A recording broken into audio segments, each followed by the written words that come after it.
ดีเพื่อนๆชาว YouTube ทุกท่านนะครับแล้วก็เพื่อนๆเพจ Facebook ทุกท่านด้วยครับขอต้อนรับเข้าสู่ช่องคนจรไทยแลนด์นะครับคลิปนี้พาเพื่อนๆมาดูรถดำนาครับ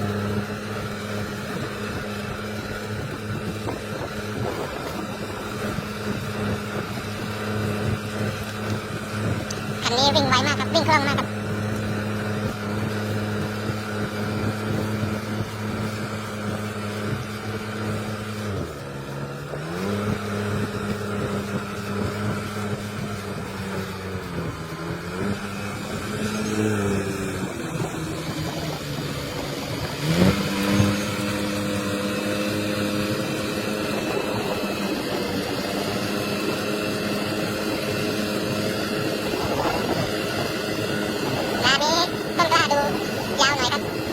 มองก็จะเป็นมองดูก็จะเขียวๆหน่อยครับ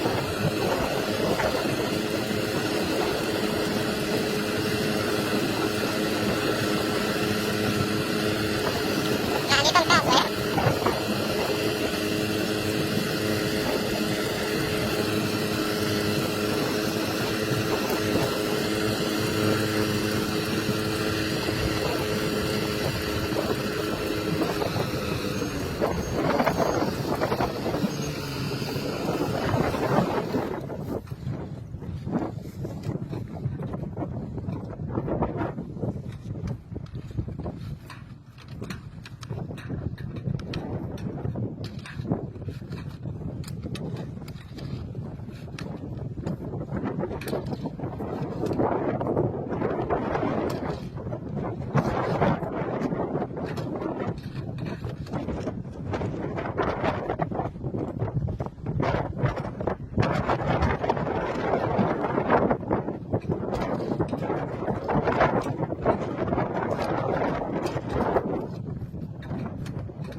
ยังใหม่อยู่ครับแล้วก็วิ่งในกล้องมากครับ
เสร็จแล้วครับงานนี้สำหรับคลิปนี้ก็ขอจบเพียงแค่นี้นะ